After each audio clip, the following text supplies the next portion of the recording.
You be saying no, no, no, no, no, no. Then saying yes, yes, yes. 'Cause you're messing with your head. Oh, she's sweet but a psycho, a little bit psycho. At night she's screaming, my, my, my, my mind. Oh, she's hot but a psycho, so left but she's right.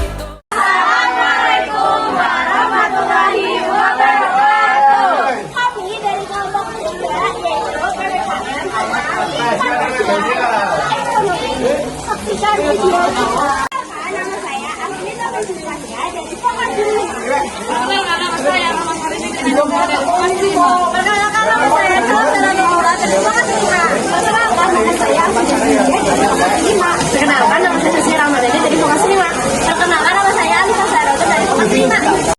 Sila pertama ini menghasilkan bahwa setelah aktivitas ekonomi kita tidak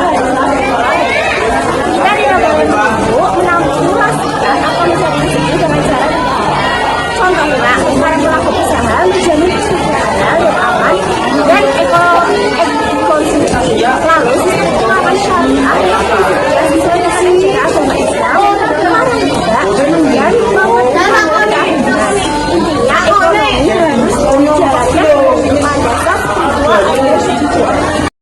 kedua yaitu sila yang sama kaitannya dengan ekonomi. Sila kedua yaitu menanamkan keadilan dan penghormatan terhadap hak setiap pelaku ekonomi. Artinya, ekonomi Pancasila menolak pada ekspoliasi terjaga kerja dengan upah yang tidak manusiawi. Ia sangat juga mendorong terciptanya perizinan usaha yang sehat dan adil. Pemerintah melalui kebijakan harus melindungi usaha mikro kecil dan praktik monopoli yang tidak sehat. Sila ketiga mendorong ekonomi kerakyatan yang kuat. Dalam membeli produk lokal, kita memperkuat perekonomian daerah dan pada akhirnya mempersatukan perekonomian nasional. Ini juga tentang pemanfaatan sumber daya alam untuk sebesar-besarnya kemampuan rakyat Indonesia, bukan untuk kepentingan asing semata. Yang berarti mengambil keputusan ekonomi harus melalui musyawarah untuk mufakat, mengutamakan kepentingan rakyat banyak. Contohnya adalah koperasi semua anggotanya punya suara yang sama dalam mengambil keputusan, harus melalui proses demokrasi yang mempertimbangkan suara rakyat. Sila kelima adalah puncak dan tujuan dari seluruh penerapan sila sebelumnya. Ekonomi harus bisa dirasakan hasilnya secara merata oleh semua rakyat dari Sabang sampai Merauke. Bukan hanya pertumbuhan GDP yang tinggi, tapi bagaimana kekayaan itu didistribusikan dengan adil. Itu semua adalah instrumen untuk mengurangi kesenjangan dan mewujudkan keadilan sosial tersebut.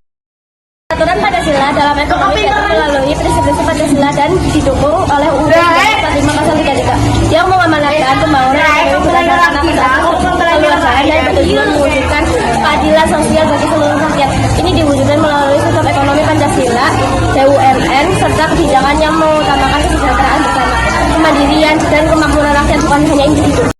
Kesimpulan untuk ekonomi dalam Pancasila adalah harus didasarkan oleh nilai-nilai Pancasila, yaitu seperti ketuhanan, kemanusiaan, persatuan, kerakyatan, dan kemanusiaan dan keadilan sosial, serta menimbulkan asas kekeluargaan.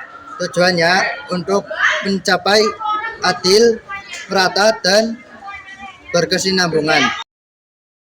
Aku belum jadi buat sudah. Aku belum juga. Ayo kita beli ke kopi.